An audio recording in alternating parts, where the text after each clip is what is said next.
mengenai perkataan restore. Karena restore ataupun pemulihan ada kaitannya dengan kebangkitan rohani. Tuhan tidak mau memberikan kita kebangkitan rohani yang maksimal sebelum terjadinya restorasi. Kau tahu kenapa? Kalau Tuhan akhirnya pada tahun ini saya boleh melihat yang lebih jelas lagi apa yang Tuhan sedang lakukan. Apakah mandatnya, revival macam mana revival itu akan terjadi. Tuhan mau pastikan kali ini kebangkitan terjadi dan ia tidak lagi akan kehilangan. Kebangkitan rohani yang terjadi di Bario, Tuhan sudah limpas.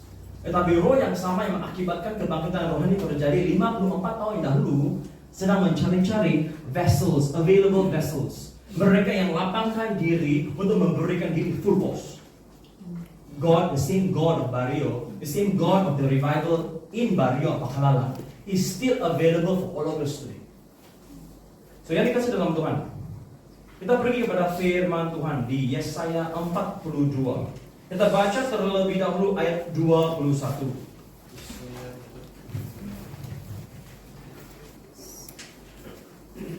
Dengar suara Roh Kudus. Terima apakah strategi Tuhan dalam perjuangan pribadi, sampailah peperangan secara korporat bagaimana untuk mengatasi iblis dan serangan-serangannya. Haleluya. Yesaya 42 ayat 21. Apa yang sedang terjadi di Bet Adulam? Hari ini saya tidak akan sentuh apa yang sedang terjadi di dalam gereja bangsa-bangsa. Tapi Tuhan khususkan zoom in kepada kita selaku eklesia Tuhan di Betel Adulam di Kampung Baba. Oke, dapat sudah? Yesaya 42 ayat 21. Oke, kita baca bersama-sama. Oke, dapat 42 21. Jadi berhentilah menanya kenapa gereja lain singkat saja di dalam ibadah. Takkan dorong pergi neraka. Tidak. Tetapi adanya talenta yang kita perlu bertanggung jawab untuk melaksanakan. Adanya panggilan khususnya untuk engkau dan saya. Jadi pastor, yang lainnya itu yang 1 jam setengah itu bikin neraka lah itu. Salah. Itu roh menghakimi sudah. Usir the judgmental spirit. Kenapa kita harus bertahan berlama jam 1 hari? Inilah sebabnya yang dikasih dalam Tuhan. So be focused with our mission and vision. Oke, haleluya. Baca ayat 21. 1, 2. Tuhan telah berkenan demi penyelamatannya untuk memberi negaranya syasa dan mulia. Haleluya, yang dikasih dalam Tuhan adanya perkenanan ilahi di atas engkau dan saya di Betel Adulam. Tidak kisah jemaat yang lain yang ada di 1 talenta. Puji Tuhan, Tuhan memberkati mereka untuk meresponi panggilan untuk hasilkan 1 lagi talenta. Yang 3 talenta hasilkan 3 talenta lagi. Puji Tuhan. Yang adanya 5 talenta, hasilkan 5 talenta. Berhenti sudah membandingkan diri kita dengan orang lain. Haleluya. So be faithful with our talents, with our call. Kenapa di sini ajarannya lama tidak pandai pinik-pinik? Makin lama ada, pinik tidak ada. Karena yang dikasih dalam Tuhan, kita ada perkenanan Tuhan. Yahweh telah berkenan. Kenapa Tuhan sedang melabur dirinya, mencurahkan isi hatinya berjam-jam di tempat ini? Adalah karena 1, kita adanya perkenanan Tuhan. Kenapa Tuhan melakukan kebangkitan rohani? Dan ia ada kaitannya dengan penyelamatan. Kebangkitan rohani hasilnya adalah penyelamatan jiwa-jiwa. Yahweh telah berkenan demi penyelamatannya untuk apa? Memberi pengajarannya yang besar dan mulia. Haleluya. Untuk menerima data yang besar, perlukan waktu yang masa untuk download pun besar juga waktunya. Yang dikasih dalam Tuhan di sini, so itulah wahyu pengajaran Tuhan besar dan mulia, perlukan waktu. Haleluya, untuk labur dalam diri kita. Terus membaca, mari kita baca dari ayat 18. 42 ayat 18. Tetapi ada masalah yang dikasih dalam Tuhan. Kita mau cari solusi kepada masalah-masalah. Oke, alright. Di ayat 18, 1, 2. Dengarkanlah hai orang-orang tuli. Pandanglah dan lihatlah hai orang-orang. Siapa yang tuli? Siapa yang buta nih? Mesti orang jahat ini kan? Orang fasik. Orang berhala. Betul, tuli itu dong. Gila lo mendengar nih. Atau tiba-tiba kita terpikir mengenai jiwa yang degil sangat, tidak pernah menerima Injil, bertahun-tahun sudah saya Injil, tidak pernah dengar tuli. Lihat siapa ayat seterusnya. Siapakah yang tuli? Siapakah yang buta sebenarnya? Ayat 19. Siapakah yang buta selain dari hamba? Atukoi hambaku, dan yang tuli seperti utusan yang kusuruh. Siapakah yang buta seperti suruhanku, dan yang apa? Tuli seperti hamba Tuhan. Yang dikasih dalam Tuhan menjadi seorang pastor, menjadi seorang hamba Tuhan, kita senang. Karena kita perlu setia. Kalau Tuhan memberikan kita paket yang besar, kita perlu setia memberikan paket yang besar. Ada paket yang besar, berikan yang besar. Jangan pandai-pandai kasih kupas-kupas kecil-kecil kan bagi ini jemaat. Oke? So di sini yang dikasih dalam Tuhan, hamba-hamba Tuhan perlu adanya telinga yang mendengar, mata yang melihat. Di ayat 20, engkau melihat banyak, tetapi tidak. Sebab itulah kita perlu fokus diri yang kita dengar daripada sabda Tuhan, daripada perwahyuan dari takhta surga. Kita mesti pastikan kita bukan setakat melihat banyak, tapi memperhati.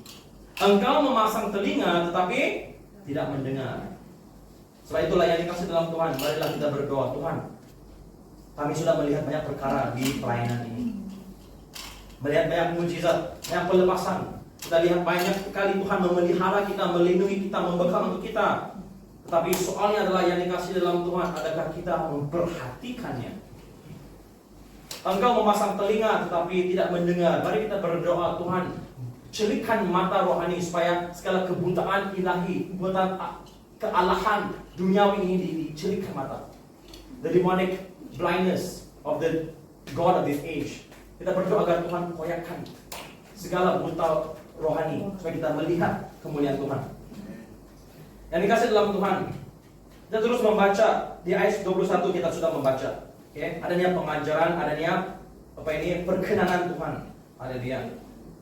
Dan pengajaran yang Tuhan berikan bukan pengajaran yang biasa-biasa hamba kuasa. Ia adalah apostolik, ia adalah profetik. Maksudnya apa saja yang kita istiharkan di Kejadian 1 ayat 3, jadilah terang, maka terang itu terjadi. Dan terang itu baik. Maksudnya apabila firman Tuhan itu diistiharkan, diajarkan, dinubuatkan, ya pasti terjadi. Pasti terjadi. Oke? So yang dikasih dalam Tuhan, terus membaca, haleluya. Di ayat 22. Karena Kau melihat banyak. ayat 22, namun mereka suatu bangsa yang dijarah dan dirampok. Ayat yang dikasih dalam Tuhan, sini Tuhan nyatakan ajaran yang besar dan mulia, tetapi sedihnya jemaat dalam keadaan apa? Bangsa yang dijarah dan dirompak. Mereka semua terjebak dalam geronggang-geronggang dan disembunyikan di dalam rumah-rumah penjara. Sebab itulah keadaan gereja hari ini. Inilah situasi gereja yang dikasih dalam Tuhan. Firman Tuhan dinyatakan, diajarkan. Bukan soal berapa panjangnya khotbah atau berapa pendek singkatnya ibadah. Tapi soalnya adalah adakah hati Tuhan, isi hati Tuhan itu diajarkan dengan tepat. Oke?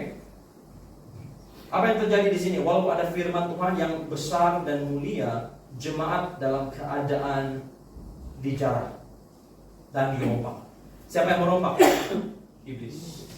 Dalam keadaan kerugian, dalam keadaan berlubang-lubang. Itulah maksudnya geronggang. Maksudnya geronggang adalah lubang. Tuhan tidak mampu mengisi kita, memenuhi kita jika hidup pribadi kita masih ada lubang-lubang.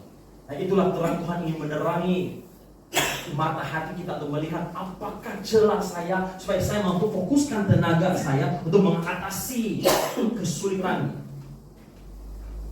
ataupun the struggle with sin. Dan yang dikasih dalam Tuhan, beri perhatian kepada perkataan di sini ya. Maksud geronggang-geronggang adalah ular, rumah ular, lubang ular. Di mana umat Tuhan? Mereka berada dalam keadaan gelap dan dalam lubang ular. Sebab itulah kenapa ramai walaupun dalam pelayanan, tapi hidup mereka secara pribadi dan dalam alam roh, hidup mereka masih dalam kegelapan. Dan ada satu ketika bila saya mulai dibentuk oleh Tuhan dan Tuhan sudah mengkonfrontasi kehidupan gelap, saya memakai pelayanan untuk menjadi satu perlindung. Orang melihat saya giat dalam pelayanan supaya tidak melihat kegelapan saya. Yang dikasih dalam Tuhan, telanjangkan diri di hadapan Tuhan. Jangan pura-pura di sebalik semangat untuk menginjil dan memenangi jiwa-jiwa. Jangan kehilangan jiwa kita sendiri. Boleh paham? Jangan giatkan diri dalam pelayanan untuk tutup atau mentebus diri daripada kondemnasi yang kita alami. Sebaik sahaja kita tinggalkan rumah ibadah. Atasi kesulitan kita. Atasi pergelutan dengan dosa. So yang dikasih dalam Tuhan, kita tidak mau walaupun adanya ajaran yang besar dan mulia, kita tetap dalam keadaan dijarah dan dirompak. Kita tidak mau, dia bilang di sini, mereka semua terjebak dalam, saya ubah perkataan geronggang dalam bahasa asalnya, bahasa Ibrani, yaitu cur, maksudnya lubang ular. Apa maksudnya? Satu, kalau kita dalam lubang ular, kita hidup dalam kegelapan. Dua, apa kaitannya ajaran dengan ular? Letak jarimu di situ. Kita akan melawat beberapa firman yang lain. Tetapi kita akan kembali ke bab ini kemudian nanti. Oke? Tolong baca Mazmur 58 ayat 4 sampai 5. Apa kaitannya? Kenapa Tuhan kaitkan umat Tuhan yang ada pengajaran besar dan mulia dengan mereka yang diam dalam lubang ular? Okay. Kenapa Kristen boleh dalam keadaan, dalam kepimpinan, giat dalam pelayanan, tetapi hidup pribadinya masih dalam lubang ular? Oke, siapa dapat tolong baca, David tolong baca. Mazmur, oke. 58 ayat 4 sampai 5. Apa kaitannya ular? Ego. Sejak lahir orang-orang fasik telah menyimpang. Sejak dari kandungan pendusta-pendusta telah sesat. Bisa mereka serupa bisa ular. Mereka seperti ular tedung, tuli yang menutup telinganya. Kenapa Kristen berada dalam keadaan hadirat kencang dan juga rasa urapan bila melayani, tapi hidup pribadinya masih lagi dalam lubang ular? Satu, dia tidak mau mengatasi kegelapan yang Tuhan konfrontasi. Dua, kenapa tetap diam dalam kegelapan? Dia tidak mau mendengar, dia tulikan diri daripada mendengar firman Tuhan. Dan firman Tuhan, Tuhan jaminkan dan janjikan, firman Tuhan itu tumpul tajam. Firman Tuhan selalu bersifat tajam. Kenapa di sini Tuhan menuduh gembala-gembala, pastor-pastor, kepimpinan karena tuli dan buta? Karena kita mengkhotbahkan satu firman yang tumpul, yang tidak ada kesannya, tidak ada kuasanya. Iblis tidak terasa serangannya karena setiap firman ajaran Yahweh, ajaran Yeshua akan pasti menikam. Satu, menikam hati manusia dalam pergelutan dosa. Dua, tikam segala serangan iblis. Sebab itulah firman Tuhan mesti dalam keadaan selalu diasah. Tajam, nah bukan tajam pedang satu hala, dua hala. Apa bedanya pedang satu hala dan dua hala?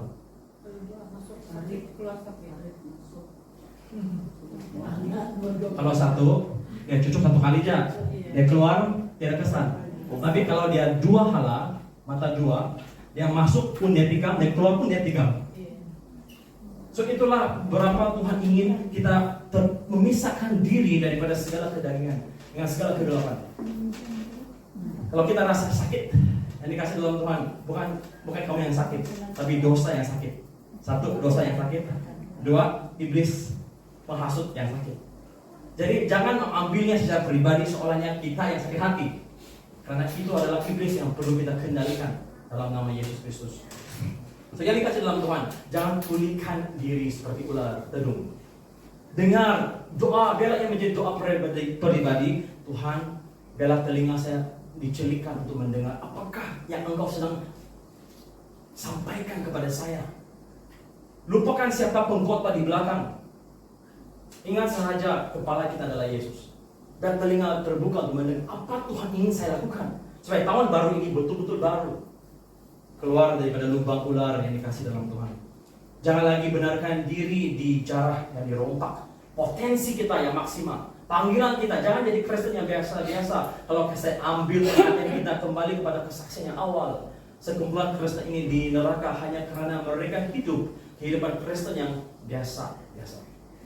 Mata mereka tidak melihat, telinga mereka tidak mendengar, hati mereka tidak memahami. Itulah satu contoh mereka yang walaupun giat dalam pelayanan, walaupun mereka sudah berjaya dalam kehidupan, tapi jikalau kehidupan mereka tetap dalam lubang ular, segalanya adalah sia-sia. Haleluya. So, yang dikasih dalam Tuhan, marilah kita benarkan Tuhan untuk mengkoreksikan diri kita semua supaya kita hidup dalam terang. Haleluya. Kita kembali kepada ayat 22 tadi, Yesaya 42. Jadi kita masih ada di sana kan? Oke. Mereka semua terjebak dalam geronggang. Apa maksudnya geronggang? Lubang ular. Kenapa ular tulikan diri. Ya, tutup telinga, tulikan diri. Seterusnya apa dibilang? Dan disembunyikan dalam rumah penjara. Sebab itulah rumah penjara itu belenggu dosa, the bondage of sin. Lepaskan diri yang dikasih dalam Tuhan. Yesus sudah melakukan segala sesuatu yang perlu supaya kita tidak perlu lagi di sebalik penjara tersebut. Sekarang pilihan kita, sebenarnya penjara itu sudah pun dibukanya, tapi iblis tutup. Dia tidak lagi terkunci. Diri kita yang memilih mau keluar, tolak itu pintu penjara buka, kan hal dalam keadaan di penjara walaupun Yesus sudah pun buka kunci penjara tersebut. Haleluya. Seterusnya, mereka telah menjadi jarahan dan tidak ada yang melepaskan, menjadi rampasan dan tidak ada yang berkata kembalikanlah. Dan in English, kembalikanlah maksudnya restore. Kenapa gereja dalam keadaan dijarah, dirampok, dalam lubang-lubang ular, disembunyikan dalam rumah-rumah penjara, menjadi jarahan? Mereka yang hidup dalam dosa, mereka lah yang layak diistilahkan di bawah serangan iblis, under the devil's attack. Hanya mereka yang hidup tertunduk di bawah dosa, hidup dalam kegelapan, mereka lah yang dalam serangan iblis. Sudah pun dalam lubang ular, sudah dalam serangan iblisnya, betul? Tapi kita yang keluar daripada lubang ular, kita yang menyerangnya, dan ular di bawah, kita di atas. Karena kita adalah puak-puak Raja Wali. Ular boleh serang Raja Wali? Tidak mampu. So, ingatkan diri yang dikasih dalam Tuhan. Bila kamu rasa diserang, ingatkan posisimu. Kamu bukan diserang, kamu dalam keadaan menyerang. Dia serang balik saja apa yang kita maju selama ini. Haleluya. So, yang dikasih dalam Tuhan, di sini kenapa keadaan gereja dalam keadaan yang begitu teruknya sekali, dijarah, dirompak dalam lubang ular, disembunyikan dalam penjara, menjadi jarahan dan tidak ada kelepasan, karena tidak ada yang berkata kembalikanlah. Mereka yang tidak ajar mengenai restorasi, mereka yang tidak ajarkan dan tekankan keperluan untuk kebangkitan rohani, gereja hilang arah tujuan. Mereka yang selalu khotbah mengenai kemakmuran dan sukses, gereja cukup besar. Di Singapura, gereja terbesar lebih kaya daripada businessman. Tetapi adakah itu membenarkan kita dalam panggilan menjadi makmur dan kaya? Agenda gereja adalah untuk restorasi. Maksudnya agenda, destinasi, makna gereja di akhir zaman adalah untuk melihat revival terjadi. Restorasi, karena revival is all about restoration. Kebangkitan rohani adalah mengenai pemulihan. Selagi tidak ada hamba Tuhan, selagi tidak ada utusan Tuhan yang mengisytiharkan, mengkabarkan, mengajarkan, ambil masa untuk mengajar, kembalikanlah, atau merestorasi, atau kebangkitan rohani, gereja dalam keadaan mati rohani. Gereja dalam keadaan biarpun kaya dalam hal-hal harta karun, tapi miskin dalam hal-hal kekristusan. Selagi adanya suara yang katakan kita perlukan restorasi, kita perlukan kebangkitan rohani, selagi itulah umat Tuhan adalah dalam keadaan diserang, terus-menerus diserang. Tetapi diserang bukan posisi kita yang menyerang. Iblis akan coba serang balik, tapi kita tetap dalam keadaan menang. Kenapa? Kemenangan yang dimeteraikan oleh Tuhan Yesus Kristus sendiri, Panglima bala tentara yang memimpin kita selaku pasukan-pasukan ya, haleluya. Raja kemuliaan yang memimpin kita di hadapan, Yesus yang menjadi kepala kita, kita tidak mampu diserang. Tapi kita yang menyerang. Iblis akan coba serang balik. Tapi pastikan, sebab itulah Lukas 10:19 katakan apa? Pastikan bila iblis serang balik, kita letakkannya di tempat dia yang di khususnya, di bawah kaki engkau dan saya, dalam nama Yesus. Jangan benarkan dia naikkan kepala ataupun keluarkan taringnya dalam nama Yesus. Ambil otoritas. Sebab itulah pribadi ini, saudara ini yang berak darah, dia mau pergi ke hospital, tidak tahan sudah, luar biasa. Sebelum kamu pergi ke hospital, datang ke rumah Tuhan dulu. Kalau kau pergi rumah sakit, tambah sakit. Kalau kau pergi rumah Allah, jumpa Allah. Dan puji Tuhan, saya tanya kabar, oke, brother, kamu oke sudah? Oh puji Tuhan pastor, di mana kau sudah? Kau jadi kau pergi ke hospital? Oh tidak, saya di sini tahu pastor Peter, pastor datang sinilah. Saya datang panggilan turun ke tamunan untuk melayani perasaan yang sama. Dan macam mana sudah kau oke ya? Sudah sembuh pastor. Jom kopi-kopi. Ayah, saya on the way pergi pelayanan. Nanti kita kopi-kopi lah. So ini yang saya katakan, apa yang saya tangkap di alam roh. Maka adanya serangan mendadak, tapi pelepasan yang cepat. Karena ini adalah untuk melatih keimanan kita. Dan pasti kita tidak teguh. Nah walaupun kita tergoyahkan sedikit, kita ada saudara seiman untuk menggalakkan saudara. Jangan khawatir. Haleluya. Lihat Tuhan. Kalau nganggap si Raja Wali sedang cari cacing di tanah, nganggap ada ular kasih belit kaki dia, apa kau suruh itu hilang buat? Dia mau apa? Berkungfu di tanah melawan si ular. Dia hanya perlu lihat ke atas, pergi kemana ciptaan asalnya adalah just fly. Terbang ke atas, lihat ke atas dan terbang ke atas. Selagi kau melihat si ular, selagi itulah kita akan bergelut dengan ular di daratan. Daratan adalah sfera kuasa iblis. So, jadi kasih dalam Tuhan, puji Tuhan, kita antara, bukan the only, but kita antara remnants, yaitu kumpulan kecil yang setia kepada Tuhan. Ada kena buang karena tidak mau vaksin, ada kena buang karena tidak mau tunduk kepada orang kaya yang tidak mau ajaran yang keras. Hai puji Tuhan, yang dibuang ini berkumpul di Adonai, disiapkan menjadi pahlawan Daud. Haleluya, dikasih dalam Tuhan. Sebab itulah yang dikasih dalam Tuhan, kita perlu sadar apa yang Tuhan sedang lakukan. Tuhan sedang kumpulkan kumpulan kecil ini yang berinti, yang setia, yang adanya hati untuk kepenuhan. Di sini kita boleh memberi kesaksian bahwa adanya suara restorasi. Di sini adanya suara pemulihan. Haleluya. Dan di sini adanya suara yang mengajar dan mengambil masa untuk mengajar kita perlukan kebangkitan rohani. Oleh itu tidak seorang pun jemaat yang harus terlibat dalam kumpulan di sini dijarah, dirompak, terjebak dalam lubang ular, disembunyikan dalam rumah-rumah penjara. Itu bukan tempat kita, karena di tempat ini adanya suara singa Yehuda. Haleluya. So yang dikasih dalam Tuhan, ayat 23.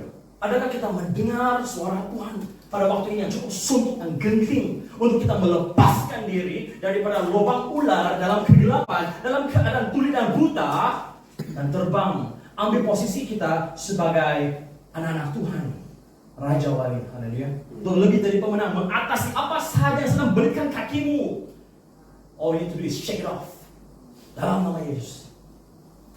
Ayat 23. Apa dia bilang di sini?